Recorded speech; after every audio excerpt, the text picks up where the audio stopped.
maybe you can kind of circle back to that now and say, now that you're 10 years in, and you've probably had many people maybe come to you to say, hey, man, I want to get into that. And you can probably quickly tell who's going to be cut out for it and maybe who's not.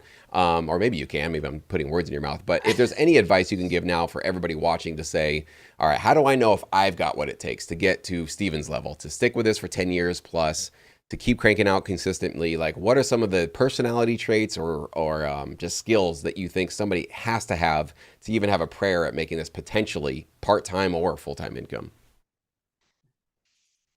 Well, okay.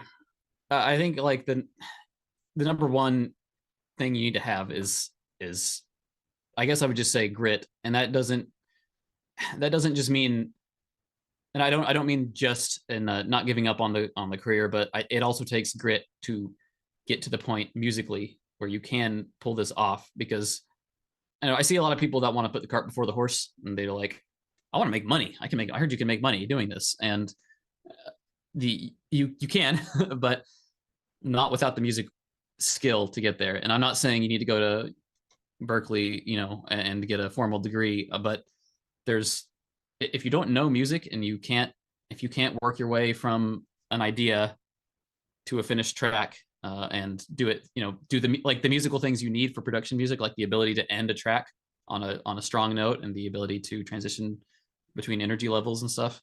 If you can't do that, you learn to do that first. Get there musically first. Don't don't start trying to get yourself out there before you're ready. And then of course that grit also extends into the knowledge that this is a long, slow game, and you're gonna spend a lot of time. Um, you're gonna spend a lot of time doubting yourself, and you need to be able to push through that and continue to write music, because that's the most important thing. You have to write the music. You have to write a lot of music, and you have to do it consistently. And if you're not able to show up every day for that, it's gonna be a struggle. It's gonna be even longer than it is by default. Uh, so yeah, I mean, I think, and my I always tell other people when they ask me for advice, get a job. It sucks, but get a job that you can do while in these years of build up time that won't make you kill yourself. Because um, I mean, as much as money is a powerful motivator, don't ruin your life over it. If you don't ruin your life over your pursuit to becoming a composer.